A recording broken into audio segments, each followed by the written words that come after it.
Hello नमस्कार, स्वागत आहे तुमचं आजच्या एका नवीन व्हिडिओमध्ये. आणि आज ना आहोनी मला सकाळी सकाळी करायला लावल्या होत्या ह्या थापी वड्या. थापी वड्या आणि आमटी ही रेसिपी त्यांना खूप आवडते. खूप दिवस झालं केलेली नव्हती, कालच म्हणत होते, पण काल काही केली नाही. मग आज सकाळी सकाळीच बनवायला घेतली होती. तर छान असं पीठ बनवून घेतलेलं आहे मी आणि वड्या थापून घेत होते.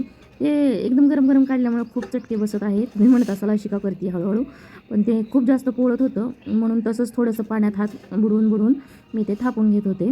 त्याच्यानंतर ते दोन ह्याच्यामध्ये मी केलं, कारण जास्त बनवल्या होत्या वड्या. तर एक ताटावरती केलं आणि एक पोलपाटावरती केलं.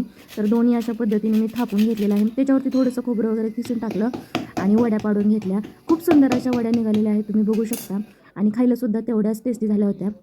याची डिटेल रेसिपी मी काय ह्याच्यामध्ये शेअर केलेली नाही आहे. तुम्हाला पाहिजे असेल तर मला नक्की सांगा, मी ह्याची डिटेल रेसिपीसुद्धा शेअर करेल.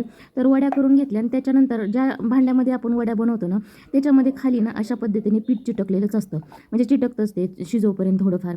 तर त्याच्यामध्येच आपल्याला पाणी टाकून घ्यायचं आहे आणि अशा पद्धतीने ते चिटकलेलं पाणी टाकून उकळलं की सगळं निघतं. मग आपल्याला ह्याचीच ना आमटी बनवायची आणि असं हे तुकडे ताकडे असतात ते पण आमटीमध्ये टाकून द्यायचे. अशा छान अशा वड्या तयार झाल्या.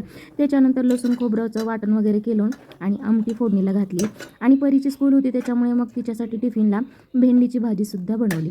आमटीसोबत भाकरी आणि परीच्या टिफिनला चपाती, असा होता आजचा आमचा जेवणाचा मेनू.